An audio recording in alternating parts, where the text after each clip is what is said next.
Election commission इंतखाबात नहीं करा सकता तो ताला लगाएं, घर जाएं। पीटीआई रहनुमा फवाद चौधरी का कहना है कि कोई इदारा कोई कुव्वत आइन से बालातर नहीं। सुप्रीम कोर्ट सीसा पिलाई दीवार बनकर खड़ी है, जस्टिस ने स्टेटस मैन का किरदार अदा किया है। कोई इदारा, कोई भी फोर्स, कोई भी कुछ पाकिस्तान से आइन से बालातर नहीं है। सुप्रीम कोर्ट ऑफ पाकिस्तान जिस तरह आइन के आगे एक सीसा पलाई दीवार बन के खड़ी है, इसका मतलब यह है कि पाकिस्तान का मुस्तकबिल रोशन। हवाए नफ्स की है हुक्मरानी, लुटेरा कर रहा है पासबानी।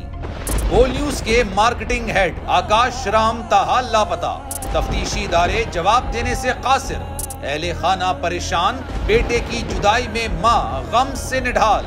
जो बच्चो हिंदू हुआ पर आए थे जो को पाकिस्तानी, मुझे मेहरबानी करे पंजो आकाश वापस कयो। हुकूमत से बेकसूर और मुहिब्बे वतन बेटे की बाजियाबी के लिए फरियाद। आकाश राम के अगवा के खिलाफ अहले खाना की जानिब से सुप्रीम कोर्ट में दरख्वास्त दायर। सुप्रीम कोर्ट के चीफ जस्टिस उमर अता बंदियाल से आकाश राम के अहले खाना की जल्द समाअत की इस्तदा। मुश्किल की इस घड़ी में आलमी मीडिया ने भी उठाई आवाज।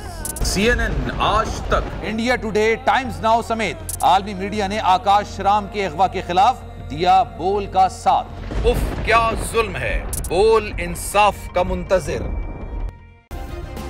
सब्सक्राइब करें और बेल दबाएं ताकि कोई खबर रह न जाए।